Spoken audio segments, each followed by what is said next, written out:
کسی زمانے میں ایک گھنا جنگل تھا جہاں ایک طاقتور اور شاندار شیر زمرد بادشاہ تھا۔ وہ اپنی عظمت پر نازاں تھا اور چاہتا تھا کہ جنگل کے تمام جانور اسی کی تعریف کریں۔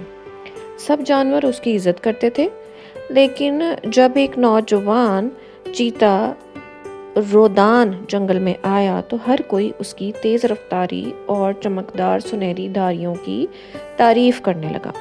جنگل کے جانور رودان کی پھرتی دیکھ کر حیران رہ گئے اور اس کی بہادری کے قصے جگہ جگہ سنائے جانے لگے۔ زمرد کو یہ سب برداشت نہ ہوا۔ وہ دل ہی دل میں جلنے لگا اور رودان کو نیچا دکھانے کی ترکیبیں سوچنے لگا۔ ایک دن اس نے رودان کو ایک دوڑ لگانے کا چیلنج دیا اور دوڑ کا راستہ خود طے کیا۔ راستہ ایک خطرناک دلدلی علاقے سے ہو کر گزرتا تھا جہاں زمین دھنسنے کا خدشہ تھا۔ رودان نے بلا جھجک چیلنج قبول کر لیا۔ جب دوڑ شروع ہوئی تو رودان اپنی برق رفتاری سے آگے نکل گیا، لیکن جیسے ہی وہ دلدلی علاقے میں پہنچا، زمین اس کے نیچے دھنسنے لگی اور وہ کیچڑ میں پھنس گیا۔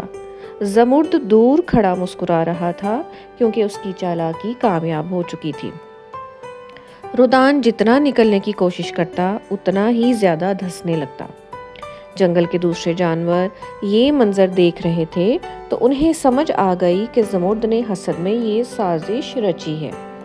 بندروں نے درختوں کی بیلیں نیچے پھینکی، ہاتھیوں نے اپنے لمبے سونڈ سے رودان کو سہارا دیا اور ہرنوں نے اپنی پھرتی سے کیچڑ ہٹانے میں مدد کی۔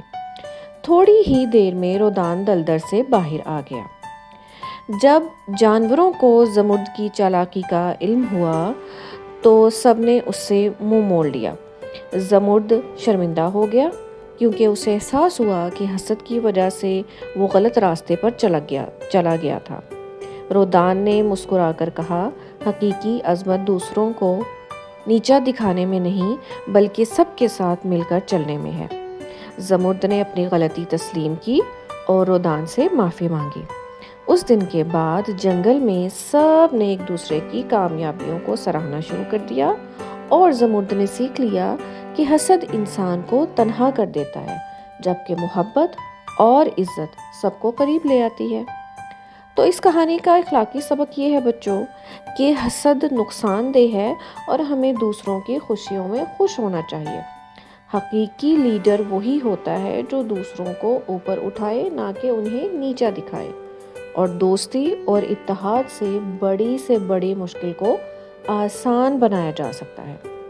یہ تھی آج کی کہانی بچوں، امید ہے آپ کو بہت پسند آئی ہوگی۔ اگلی کہانی تک کے لیے مجھے اجازت دیجیے۔ اللہ حافظ۔